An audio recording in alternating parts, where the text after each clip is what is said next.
Caros amigos da TV Nova Luz, essa é uma série de estudos a respeito da Revista Espírita que foi editada por Kardec. E esses vídeos, cada um vai tratar sobre um dos temas contidos nessas revistas que foram editadas ao longo de vários anos. E esse vídeo em particular é a respeito da Revista Espírita de 1859, relativo ao mês de março. Então, meu nome é Cláudio Conte e estamos aqui na TV Nova Luz para mais um estudo da Revista Espírita. E hoje nós vamos falar sobre um tema bastante interessante, que é o fenômeno da transfiguração.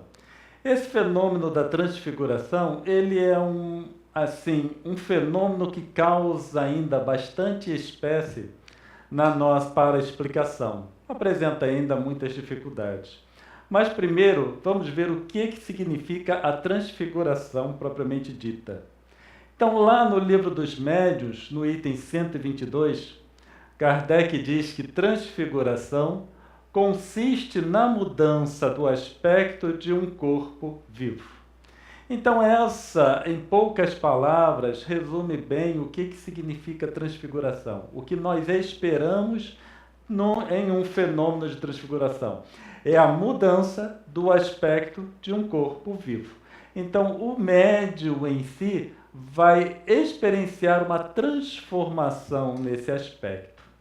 Mas nessa revista, em março de 1859, da Revista Espírita, Kardec relata um fenômeno de transfiguração, quer dizer, uma carta que ele recebeu descrevendo uma jovem que vivenciava esses fenômenos. Então nós encontramos o seguinte: a jovem se transfigurou, tomou os traços, a voz, os gestos de ascendentes mortos, de avós que jamais conhecera, de um irmão falecido há alguns meses.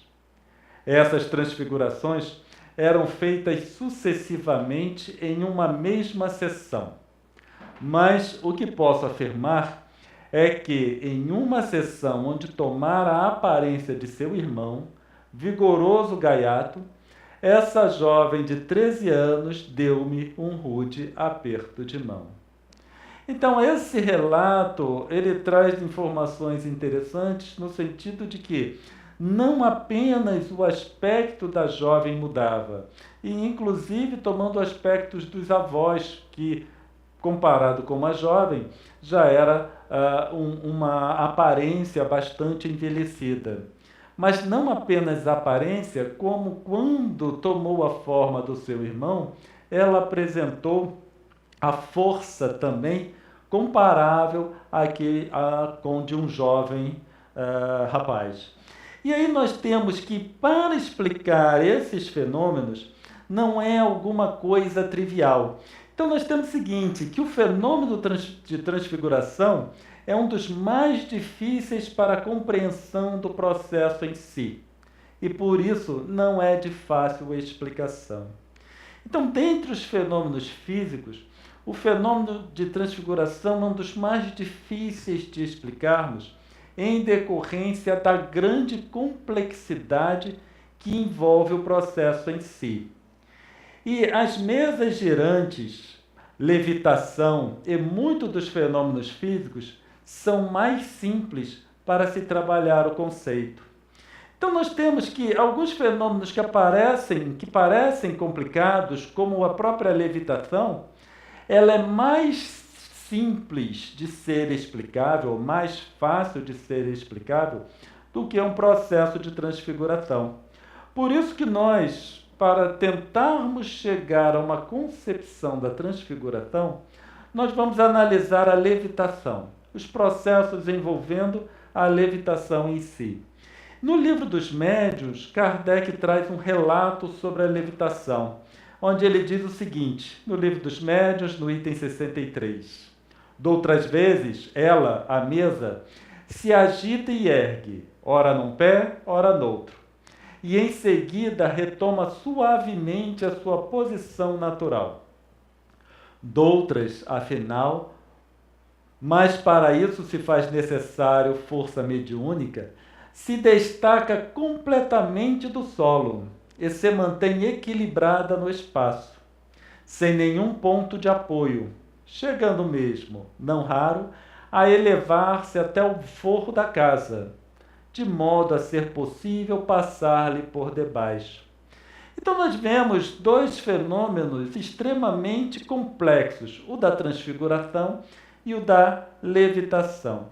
Nesse relato, Kardec fala que essas mesas, elas se erguiam a tal ponto de chegar próximo ao teto do recinto. E as pessoas então passavam por baixo. Elas se elevavam ao teto sem nenhum ponto de apoio. Como o nome diz, é a própria levitação. Para nós entendermos, ao menos um pouco que seja, acerca desses processos, do processo de levitação, e depois nós vamos tentar extrapolar para o fenômeno de transfiguração, porém de forma bastante resumida, nós gostaríamos de fazer uma avaliação, uma distinção entre massa e peso. Porque massa e peso são propriedades da matéria que muitas vezes se confundem um com o outro. Tomamos uma coisa pela outra. E a partir do momento que as duas, massa e peso, tomam o mesmo significado, coloquialmente falando, dificulta um pouco o entendimento de como essa mesa, por exemplo, pode elevar-se no ar. Então nós temos propriedade da matéria, massa e peso. E temos a seguinte afirmação: um saco de açúcar vendido no supermercado pesa 1 quilo. Então um saco de açúcar, esses que normalmente encontramos no supermercado, pesa 1 quilo. Essa é a afirmação. E aí nós gostaríamos de saber se essa afirmação está correta ou se ela está errada. Quando nós formos analisar essa afirmação, não de uma forma coloquial, mas de uma forma técnica, nós verificamos que essa afirmação está errada. Errada porque a massa do saco de açúcar é de 1 quilo, porém o seu peso é de 9,8 newtons ao nível do mar.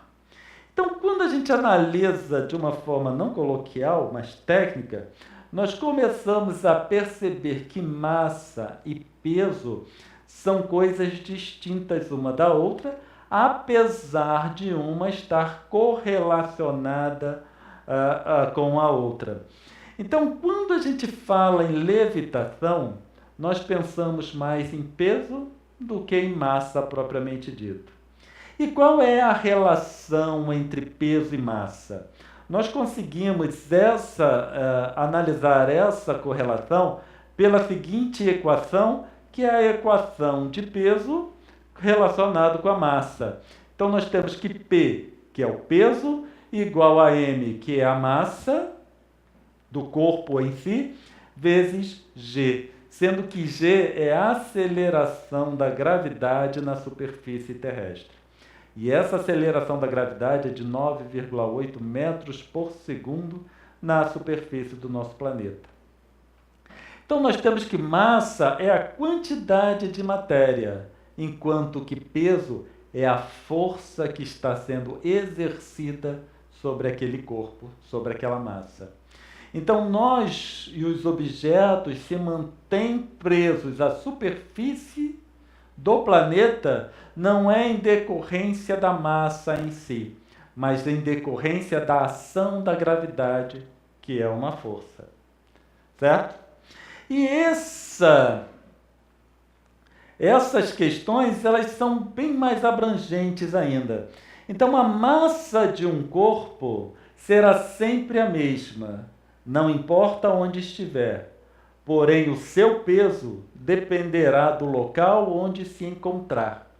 A massa é constante, o peso varia, porque peso está correlacionado com a força da gravidade. E a força da gravidade depende da posição onde aquele corpo se encontra com relação se estiver na Terra, a Terra, ou então nos astronautas, por exemplo, que foram à Lua, com relação à gravidade que é exercida pela Lua. E nós temos então que o peso é uma medida da força gravitacional que atua sobre uma substância. Como esta força varia com a distância entre dois objetos, o peso de um corpo não é constante e, na ausência desta força, será nulo, mas sua massa permanece inalterada. Enquanto, quando nós vamos pensar então em levitação, nós estamos pensando num processo pelo qual ocorre a anulação da força da gravidade sobre esse corpo. Então nós percebemos que a atuação dos espíritos se dá em uma força e não necessariamente na massa do corpo que está sendo o objeto da levitação. Quando a gente analisa a gravidade, peso, massa, eles trazem ainda algumas questões que são muito interessantes e destoam um pouco do pensamento comum. Então, toda criança costuma brincar com a seguinte pergunta: se soltarmos 1 quilo de chumbo e 1 quilo de algodão de uma altura qualquer, no caso, na altura de 10 metros, qual deles chegará primeiro? 1 quilo de chumbo ou 1 quilo de algodão? E aí, normalmente, fica a pergunta: nós consideramos o algodão como leve, mas tem 1 quilo. Nós consideramos o chumbo pesado, mas também tem 1 quilo. Qual dos dois chegará primeiro? Essa pergunta, ela não é tão, essa resposta não é tão trivial, porque nós precisamos esclarecer uma outra questão. Se é sem a ação do ar, se é na presença de ar ou na ausência de ar. Dependendo se a presença ou a ausência de ar, o resultado é diferente. E nós vamos passar esse fenômeno, ou esse efeito, no gráfico a seguir. Então, nesse slide, nós estamos considerando 1 quilo de chumbo e 1 quilo de algodão com a ação do ar. O chumbo está representado no quadrado em vermelho e o algodão está representado no retângulo em azul. Em decorrência da grande massa de algodão, existe uma força contrária em decorrência da presença do ar, que também é muito grande, quando comparado com o volume que ocupa 1 quilo de chumbo.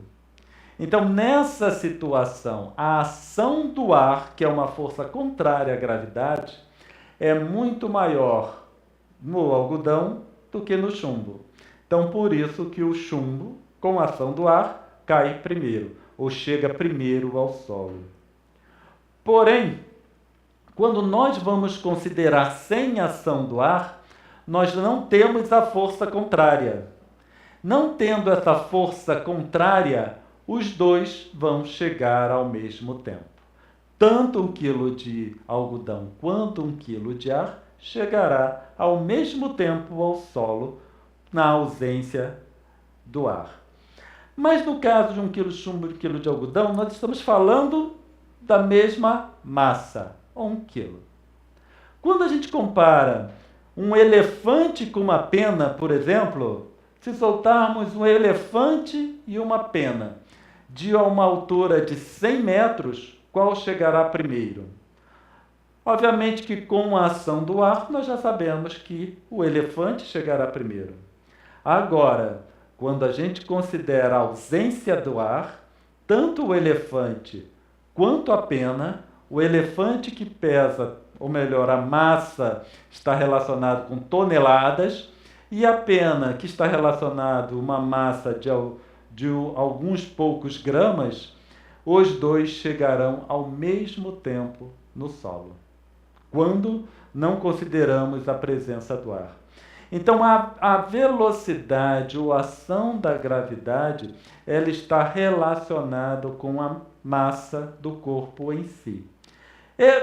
Às vezes, vai contra a percepção comum, porque nós tendemos a sempre considerar o elefante como chegando ao solo primeiro. Mas, na ausência do ar, isso não é feito. Experimentos diversos já foram realizados, demonstrando esse mesmo resultado. E aí nós temos como essas coisas acontecem. E nós temos então o que nós denominamos de segredos do fluido cósmico. Muito pouco se sabe sobre o fluido cósmico e sobre suas propriedades. E aí nós não temos ainda um conhecimento profundo de como o espírito atua sobre esse fluido. Nós sabemos que atua através do pensamento, mas as leis em detalhes, como a regem, nós ainda não conhecemos. Então, em uma análise bastante simplista com relação à transfiguração, nós podemos dizer o seguinte: transfiguração, alterações do fluido de formação do perispírito e do corpo físico. Então, como ocorre essa transfiguração? É decorrente de alterações desse fluido. Esse fluido que forma tanto o perispírito quanto o corpo físico do médium. Agora, como ocorre, ainda nos falta entendimento para isso. Ainda precisaremos muita pesquisa, muita informação desses mentores para nós sabermos como isso funciona. E assim, encerramos mais esse vídeo sobre a Revista Espírita, mas não esqueçam de dar prosseguimentos aos vídeos que estão por vir no site da TV Nova Luz e no YouTube. Muita paz a todos.